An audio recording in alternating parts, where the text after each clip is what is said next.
A very good evening and warm revolutionary greetings from the beating heart of Africa, right here in Lagos, in Nigeria.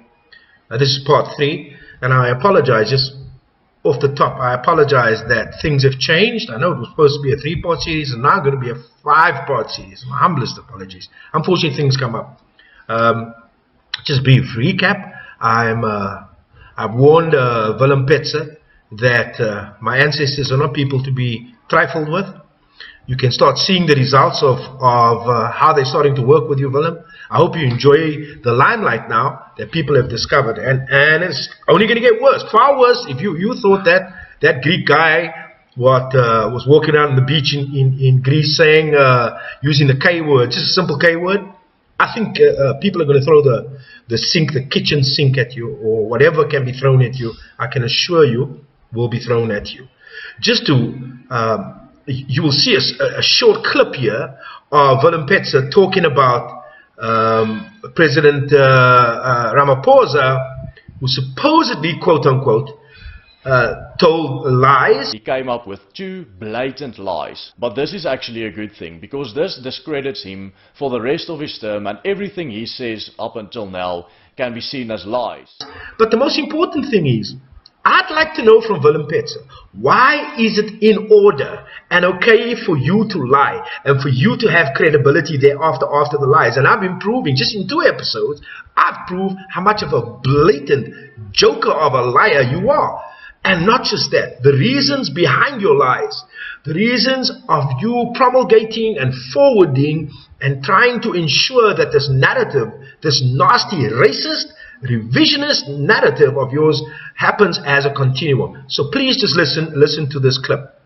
Especially the Nguni tribes, it is a well-established historical fact that they started moving to South Africa, migrating to South Africa during the 16th century.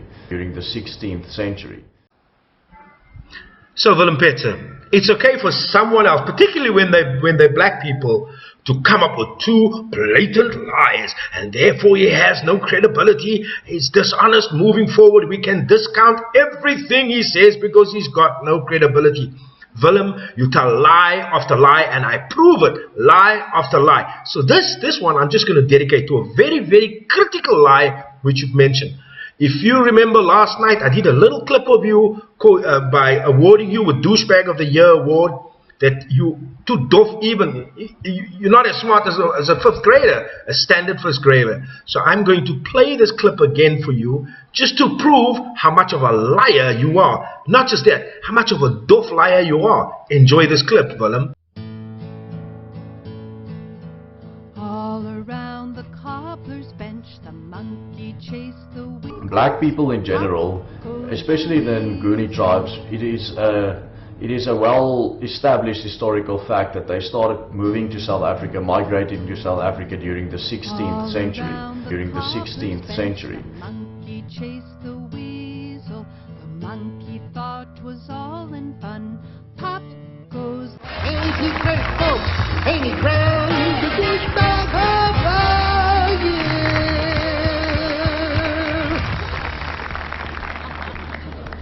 Douchebag. Douchebag of the year. Look at him smile, look at him shine. So moving along from that subject, now that we've sorted that subject, and I would like to deal with the issue of black people in general. Started migrating, and he does a little squiggle there. Started migrating into South Africa in the 15th century. Now, I'd just like to know, the 16th century, my humblest apologies. The 16th century obviously would be the 1500s. You know, it works 100 years before then. So, humblest apologies. Okay, so black Africans, as he'd like to call it, or Bantu Tswana Sotho people, migrated, and 2 people migrated through the Limpopo Valley into South Africa. And he says this is common knowledge. This is confirmed knowledge that, you know, black people or people in the north of South Africa was generally only migrating into South Africa during the 1500s. Now, just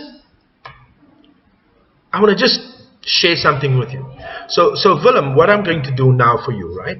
I'm going to use what is called the population calculator. And what this does is it takes a base, and we're going to take the year. So Willem, as you can see on screen right now, what you're seeing is what is referred to as a population calculator. And what it does is it uses standard population growth, which is 0.012. And if we go to the year 1500 on the dot, and we say that 1,000 people migrated into South Africa, 1,000, which is a lot of people, and we extrapolate that up to, extend that up to the year 1800, as you can see on the top right, you will see that the population of the entire northeastern region of South Africa would only be 36,000 people. But if we argue, just for your sake, because we know you don't, okay, so if you look at the second picture now, which I'm going to put up, if we take 25,000 people who migrated into South Africa, 25,000 people, which is a massive sum of people, in the year 1500, and you will see that only 895,000 people could have emanated from that. And this is under perfect conditions. 800 or 900,000 people in the entirety of the north of South Africa, including KwaZulu-Natal. Now, according to your own position, that Shaka Zulu killed anywhere between 1 to 2 million people, implies that he wiped out everybody. So according to your numbers, it just doesn't work. It just makes there is no sense, there's no logic, there's no science, there's no history, there's nothing attached to what you say, because it's all absolute rubbish, and I'm going to prove it. Because this is what you say. You say that black people only came into southern Africa through the Limpopo Valley from the year 1500. But you see, the thing is this. This is a picture, Willem, that was taken, this is actually there. There are Iron Age tools, there are Iron Age utensils that was discovered during a University of Pretoria archaeological dig. This was in the Kruger National Park. This is what they say, that Bantu-speaking Bantu people who were pastoralists, who were farmers, started farming and grazing the cattle in the region of the Kruger National Park between 1,800 to 2,000 years ago. Now this is available. This is in the museum in Pretoria. This is standard information. In fact, I'll just put this up for you again. This is what standard history is for a 5th grader. Now, Willem, are you telling us that you didn't know about this? No, of course you knew about this, Willem. And you knew about this, but you're trying to hide this, because I told you, as I told you before, not only you're a liar, you're a fraud. And you will be caught out for it. I catch you out all the time. But you see, what you also failed to forget is that the same university, a few years later, discovered the kingdom of Umpungugubwe. And you can see a picture here. This was in the north, in Mpumalanga, northwest of Mpumalanga. This was anywhere between 1,000 to 1,050, 1,000 to 1,050 ACE. And these people developed gold. As you can see, this is a picture of fine gold artifacts that they developed. They traded with the Chinese in Mozambique. They traded with the Arabs in Mozambique for a number of years, for a few centuries. And you know what, Willem, another thing, just 200 years later, and this is another finding in the Kruger National Park again, I'll get this, Tulamela. The Tulamela Kingdom was discovered. And Tulamela Kingdom started 1225 ACE. And again, the same situation here. This was a highly developed civilization, but they were all pastoralists. They all had cattle, Nguni cattle in particular. So I don't understand how come I can find this. How come this is standard fare in a history book, grade 5 history book, but Willem Petzer, the racist neo-Nazi, is trying to revise history to suit your own agenda and to create a narrative, a false narrative, to hide the fact, the biggest lie that you've said so far, to hide the fact that Afrikaners, your forefathers, were the butchers and engaged in massive genocide in the southwestern Cape and the Western Cape by killing anywhere between 1 to 2 million Khoisan people. If you look at a map of South Africa, and this thing that Willem Petzer is talking about, that black people in general migrated through the Limpopo Valley, through Limpopo River, and came to settle in South Africa. Now, the oldest, or the traditions of groups of people, and there were generally 4 groups of people in this region, and the oldest group is the Abatembo. The oldest group that can trace their oral history back, and oral history started with Zwide of the Abatembo, and Zwide is claimed that he was born in 1050. This is 1050 ACE. This is 500 years before Willem Petzer say that African people or black people migrated into South Africa. And the oral tradition says that other than the children that he had, he was born in 1050, and that they developed their group from the KwaZulu Natal. That they were based in KwaZulu Natal. So we had Abatembo. And then, of course, we had the Amahlubi. The Amahlubi with Chibe, and I'm putting this on screen.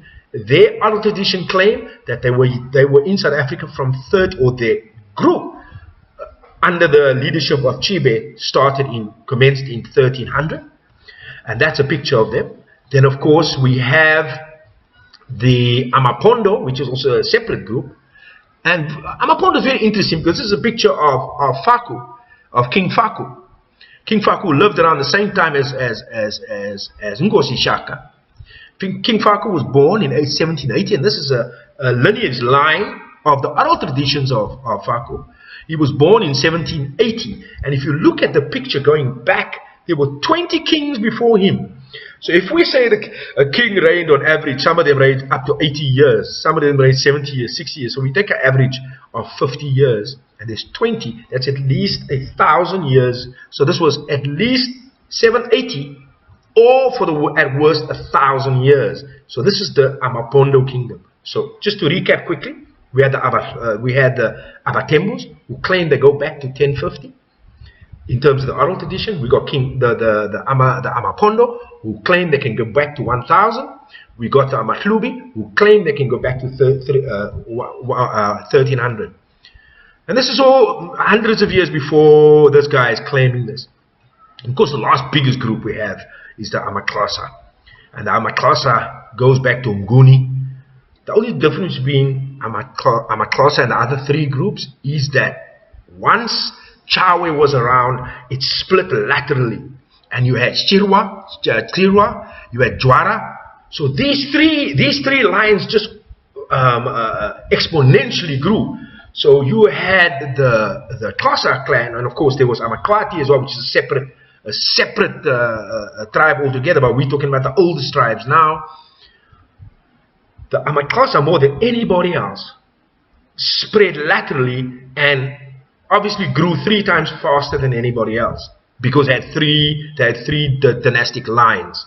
But having said that, so the claim, I'm going back again, the claim of the Abatembo was that they were settled in KwaZulu-Natal. So what I did was I scratched around in KwaZulu-Natal, and lo and behold, what I found, Mr. Petzer. And on screen right now, what you will see is the Southern Africa Field Archaeology was a study conducted in 1977. It was by Len van Schalkwyk, the early Iron Age site of Nondondwane in KwaZulu-Natal in South Africa. Preliminary report on 1995 excavations.